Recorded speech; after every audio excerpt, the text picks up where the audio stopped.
Let me try. Oh. If you're sleepy and then you're eating this, I think you'll be awake. I was sick. Oh my god.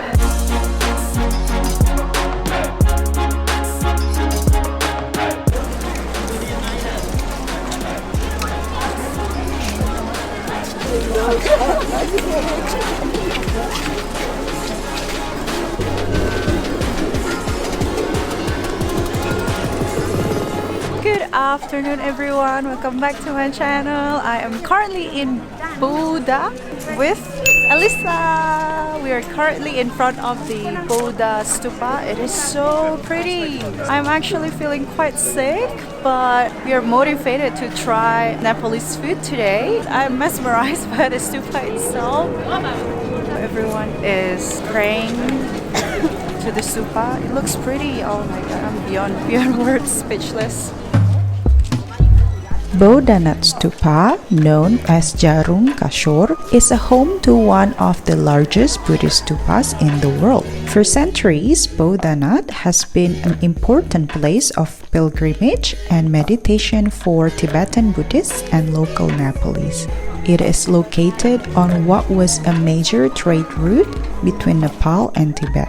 When refugees entered Nepal from Tibet in the 1950s, many had decided to live around Boudhanath. As a daily ritual, many people walk 3 or more times around the stupa while repeating the mantra Om Mani Padme Om, either quietly or aloud. So this is Asim, this is Aleesa's friend. He is too shy to even talk to a camera. Boudha is a Tibetan stupa, so you will see a lot of people walking towards a clockwise direction, holding the beads. Also, how do you do that? Flipping. Do you know what is called that thing? Prayer wheels, praying wheels. Praying wheels. Oh yeah. So flipping the praying wheels because then they have this mantra, Buddhist mantra. Om Mani Padme. Yeah, the same with the prayer flags. If the wind blows and so all the good stuff is flowing out around the air. If I don't look very excited because I'm getting my flu, and then the dust here makes it quite difficult to recover.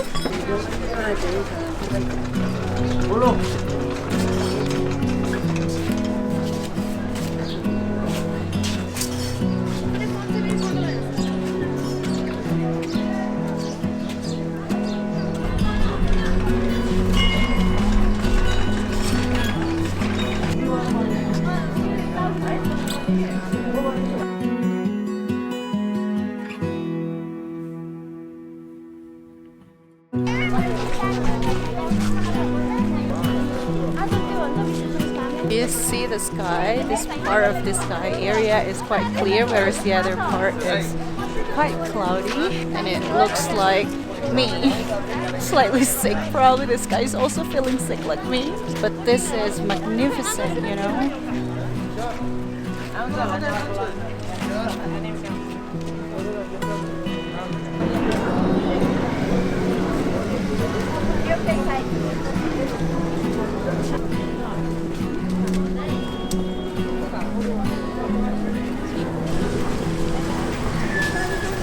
We just left the stupa and we're heading to Himalaya Tasty Laughing Center.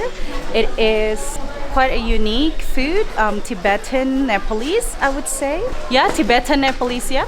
Yeah. And it's quite common to find one around this area. Oh, look at that. You know what? This totally is liang fen in Chinese. Especially in the northern part of China, they can easily find liang fen, and here it's called laughing. How close is that? Wow, fascinating culture. Laughing is a spicy cold mung bean noodle in Tibetan cuisine. It is a street food that can be eaten with red pepper chili, cilantro, and green onion sauce. The noodles have a slippery texture and are served with a soy sauce gravy. Laughing is available at a reasonable cost and is mostly preferred as a light but spicy snack by the youngsters. There are two varieties of laughing available in the market, plain laughing and soup laughing. Originally called as liang fen, which literally translates to cold noodle, laughing was introduced in Nepal after the Tibetans migrated to the country, especially in Boudha. Alright, I have 1, 2, and 3 laughing in front of me. So laughing is known as popular snack found in Boudha and Kathmandu area. Laughing is known as cold noodles, served with different variety of condiments, sauce, and everything like that. I think it seems to be originally coming from northern part of China, because when I used to live in Nichuan, I could easily find this type of food as well and snack.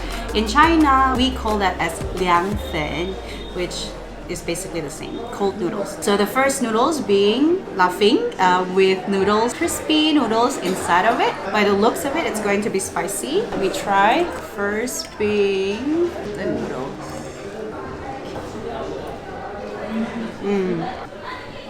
Oh, that's a lot spicier. Really nice, because the laughing itself doesn't have any taste. I think it's quite plain. However, the spiciness from the chili as well as the noodles gives extra texture and salty. Spicy. Is that why it's famous in Nepal? Yes. Famous because it's spicy. The last one being, it's a little bit different because it has soup. This is called masu, which is literally translates to meat. However, it's not meat. This is made of potato starch soaked in the water, right? Flour starch. A flour starch. The soup, I think it's a combination of chili, soy sauce, and a little bit of water.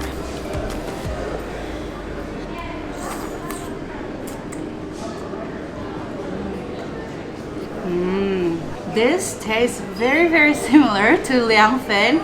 I think basically they share the same basis of culture. So I'm quite happy to find something that connects Nepal to China here, especially in terms of food. This is spicy.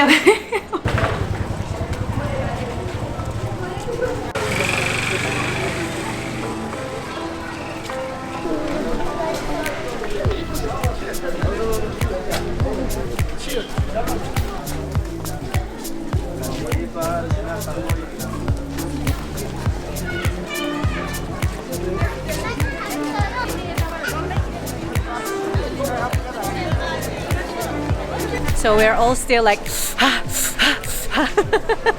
the spiciness from laughing. Crying. Yeah, his lips are turning red. If there's one thing about Boudha that is something that I don't find see, it's so dusty and the road are under development, under construction. I don't know. It's even worse than the Kathmandu city.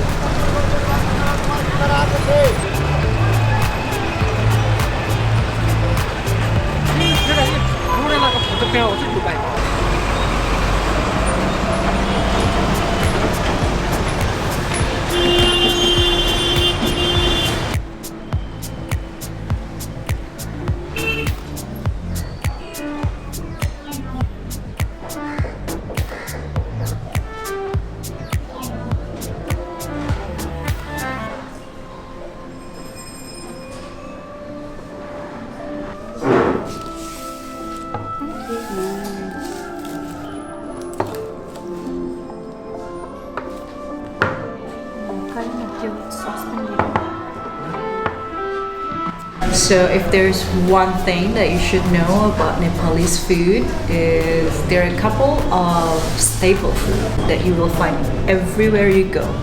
First being momo in front of me, which is technically Chinese dumpling, chaoza, and also a couple of others such as chow mein or even dal bhat.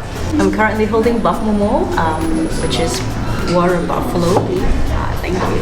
And usually momo is served together with the sauce. Now it's being peanut sauce, but a lot of the times I found that it's served also with tomato achar. Here we have a little bit of soup. This is exactly I feel like I'm in China, and I'm quite impressed how there's a lot of similarities between two continents and two countries in terms of food.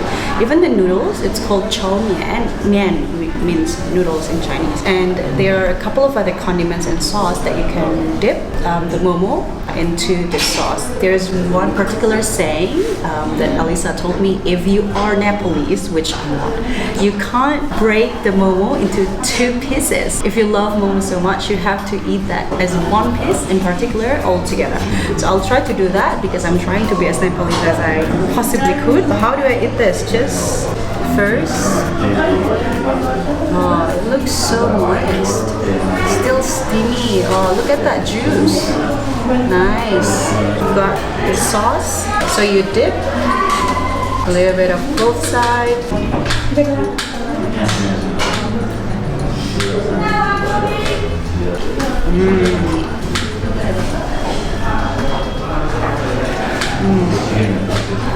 So good. This is staple food. Momo is life. If Italy has calzone, Nepal has shavala, right?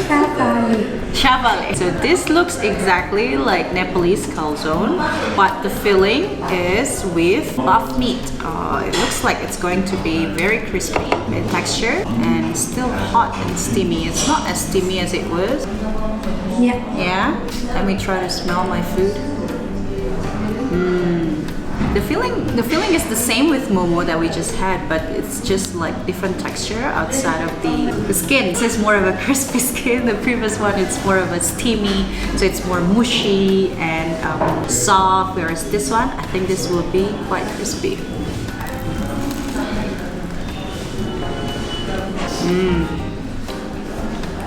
That's nice. It's like simple. Oh, that's really nice. Simple garlic. I can taste garlic.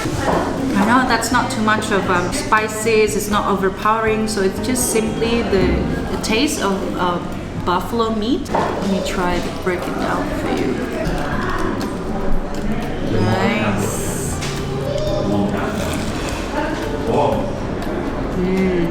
In Southeast Asia, it's basically we have very similar thing called puff. Oh yeah, basically this is like curry puff. Anyway, cheers. Since I am quite sick, I'm feeling sick, getting flu, the best thing to eat is actually something that is soupy. And now I have my tentuk in front of me, which is basically noodle soup with buffalo meat as well. And you see that the soup is quite thick. This is basically the buffalo's broth because they were cooked together. Ah, nice. It smells nice. Wow, it's a brothy type of soup. It's delicious. It reminds me again Chinese noodles. The looks of it is the noodles, instead of like curly and thin, it's flat. I used to eat this type of noodles a lot. Fail. That's nice. Wow. I kind of like this. Yeah, it's rich in terms of broth with the meat. This is buffalo's meat, noodles, and a little bit of veg. Beautiful. I know this is not China, but in China, the way we drink our soup is directly from the bowl.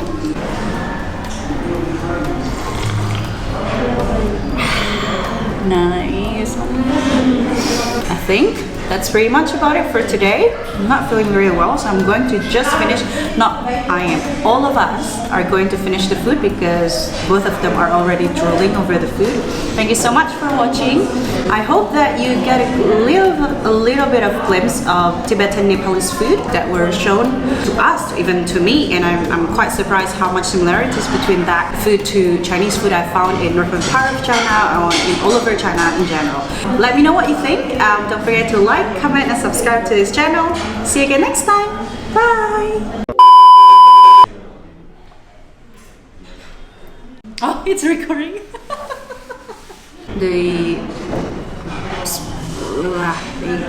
How can I say that? I don't know what I'm going to say. Done filming. You can eat now. Happy? Yes. Thank you for being good cameraman, good sister assistant. Thank you for always drooling. Aleesa is always drooling over food, huh? Not enough! No, she was leaving. Not enough. 2 and 3. Laughing in front of me. So laughing is known as popular snack found in Boudhanath and Kathmandu area. Prepare your food.